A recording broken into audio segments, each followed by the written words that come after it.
chance.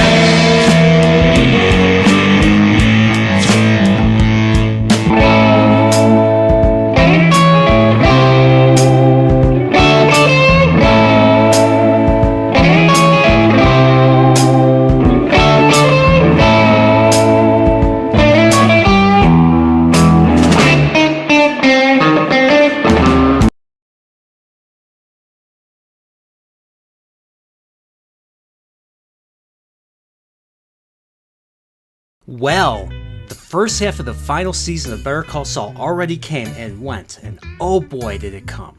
I honestly was super excited to see what happens next after that explosive Season 5 finale where Kim and Jimmy plot to ruin Howard Hamlin. Also, while Nacho Varga lets in mercenaries into the home of Lalo Salamanca under the payroll of Gustavo Fring.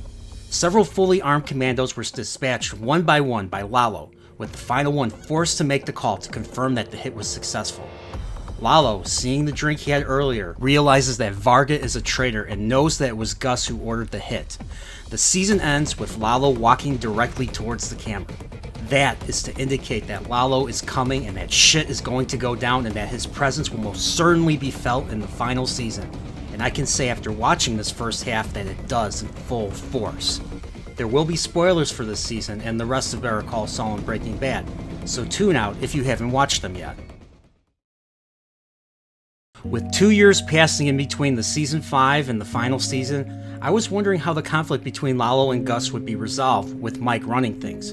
Would Nacho be able to save his father from Gus or the Salamancas? How will Kim and Jimmy manipulate events to ruin the sole partner of HHM, Howard Hamlin? Will Jimmy and Kim's story intersect with this Lalo conflict? My biggest question is, how will this all end? Will Kim leave Jimmy, or Jimmy Kim?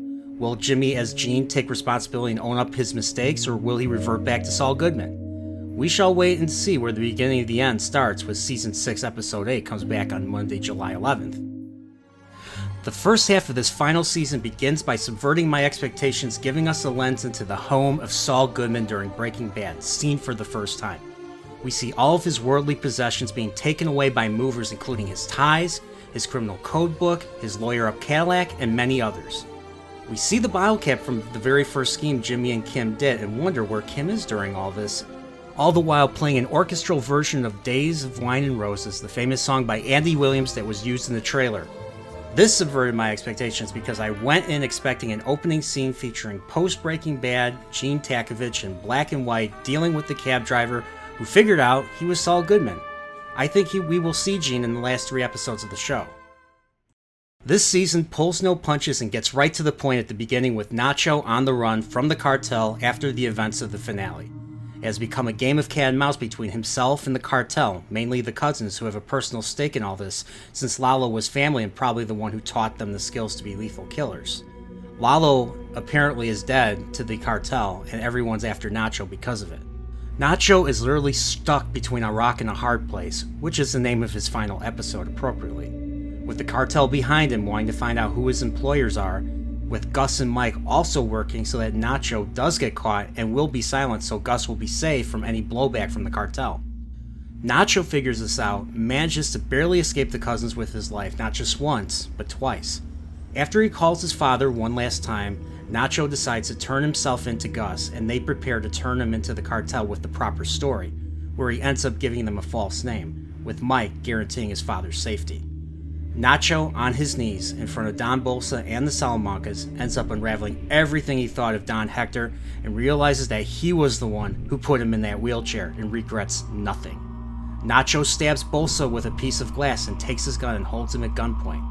He points the gun at his own head and takes his own life.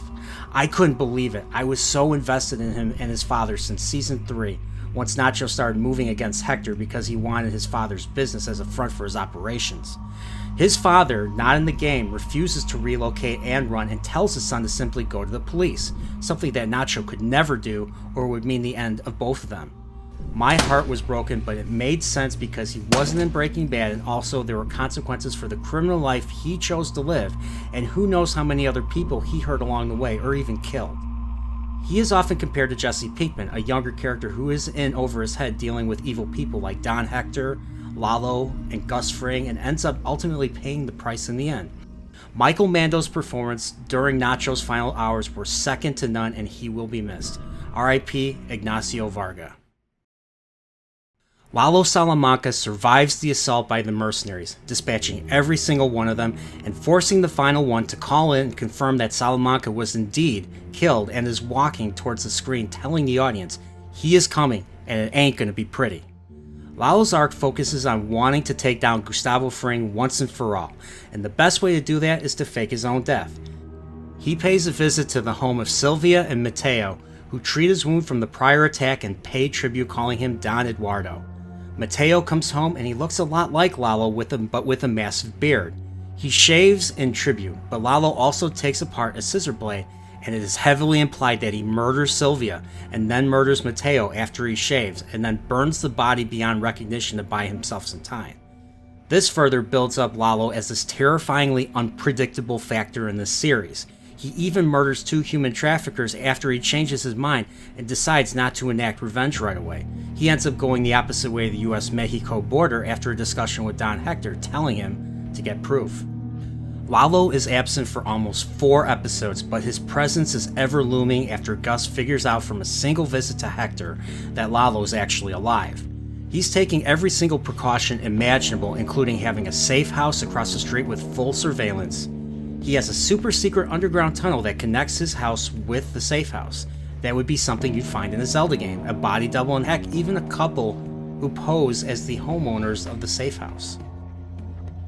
We can see the fear in Gus as he goes about his day, packed, and prepares for a potential final confrontation at the dig site where the underground meth lab will be in Breaking Bad. I can't wait to see how the Gus versus Lalo situation will resolve itself. And I'm calling it now that Lalo is going to die slowly in the meth lab, like the animal Gus tortured as a child, and will be buried beneath the lab with no one knowing except Gus, Mike, and perhaps Hector as a means for Gus to torment him further. He will be buried underneath when Walt and Jesse are cooking and will get reincarnated as the Fly in Breaking Bad. Mike's role in this season is simply as a cleaner and in charge of Gus's security arrangements with Lalo at large and preparing for when he will eventually strike. I feel his character has already come full circle and is in his initial part of his position under Gus. That will continue well into Breaking Bad, but I am eager to see how him and Jimmy begin their partnership of crime that is seen in the beginning of Breaking Bad and the circumstances that will lead to it. Jimmy and Mike's stories were mostly separate throughout the series, with Jimmy being on the legal side of things and Mike being on the criminal side of things, or the game, as he puts it. I really want to see both storylines completely come together. We finally get to Jimmy and Kim, who begin their scheme to ultimately take down Howard Hamlin. It starts with them trying to sow dissent between Howard and Cliff Main, who is helping with the Sandpiper case. Cliff witnesses drugs fall out of Howard's locker. The Kettlemans complain to him about malpractice from Howard, accusing him of drugs, and also witnessing Jimmy, disguised as Howard, driving Howard's car, throwing out Wendy, the hooker from Breaking Bad. Cliff confronts Howard about this, with the latter figuring out that Jimmy has something to do with this. Howard hires a PI to follow Jimmy and takes pictures to manipulate Howard into thinking that Jimmy is trying to pay off the mediator of the Sandpiper case. The PI is actually in cahoots with Jimmy and Kim, and the plan works without a hitch. The Sandpiper case needs to be settled, and Howard's reputation has taken a dramatic nosedive. I will say Jimmy and Kim have managed to become more and more antagonistic as the season went on, with Howard doing absolutely nothing to deserve what he got. Lalo resurfaces at the end of episode 5, where we find out he went all the way to Germany to get near Werner Ziegler's wife Margarete at a bar. Werner Ziegler was the lead engineer in charge of building the subterranean space under the industrial lavanderia. Werner fled so that he could see his wife and unwittingly revealed the lab's existence to Lalo, leading to Gus ordering Mike to kill him. Lalo, charming her, walks her home. He breaks into her house the following morning, finds a plaque, and ends up tracking down one of Werner's workers, Casper, and tortures the information out of him. Lalo resurfaces in Albuquerque trying to figure out his next move while staking out the lavanderia from the sewer. His absence was felt earlier, and as a viewer, I was uneasy like Gus was, wondering when Lalo was going to strike. Let's just say his story takes an unexpected turn. Howard throughout this season was probably the most fleshed out he's ever been since the start of the show. He usually always played second fiddle to Jimmy, Kim, or Chuck, and never came into any contact with the criminal cartel storyline. We learn Howard's been going to therapy, his marriage has been falling apart, and we see this when his wife doesn't even appreciate the latte he made for her one morning. Howard was the most honorable and morally centric character this season, with everyone else in the series taking a further descent into depravity, evil if you wish. Jimmy and Kim's plot went down without a hitch, and his image and reputation are in the gutter now as a result. Howard confronts Jimmy, first at a boxing rink, allowing Jimmy to beat the shit out of him, and then confronts the both of them at Kim's apartment after the scheme went down. Like Better Call Saul tradition, his character unraveled everything, telling them what he thought of them, comparing them to Leopold and Loeb, two murderers who murdered a child for the thrill of the act, kind of like Jimmy and Kim getting off on the act of ruining Howard. Unfortunately, while Howard is there, Lalo shows up, allows Howard to continue, and then shoots him in the head, killing him in the apartment in front of him. Oh my God! Had they not went through with the plan, would Howard still be alive? Had Kim not turned her car around to make the plan happen, would Howard once again still be alive? The answer is a clear yes, and this will have serious implications for the rest of the show and explain why Kim is not present in Breaking Bad. With Lalo as the linchpin, Jimmy and Mike's storylines are finally coming together, and I can't wait to see where the story goes from there. What further implications will Howard's death bring to our characters? Will Lalo die at the hands of Gus in the dig, or will our expectations be subverted? How will Saul and Mike start their business relationship that we see in Breaking Bad? What will ultimately happen to Saul as Gene? Will he revert to Saul Goodman? Could he reunite with Kim? Will he go to prison and stop running? What does James Morgan McGill ultimately deserve? I honestly think the show will deliver on the finale like Breaking Bad did, and I have complete confidence that the Better Call Saul writers will deliver the best finale they can muster. We shall wait and see with the beginning of the end, starting with Season 6, Episode 8, coming back on Monday, July 11th. If you made it this far, thank you so much for watching. And like usual, hit the subscribe button, the like button, ring the bell, and share this video with fellow Better Call Saul fans. I have done after shows for this final season so far, and plan to continue the tradition when the show comes back, so once you've watched the episode, come by my stream where we will discuss it in detail. If you need a good show to watch with great acting, storytelling, and cinematography, pick up that phone and make sure you Better Call Saul.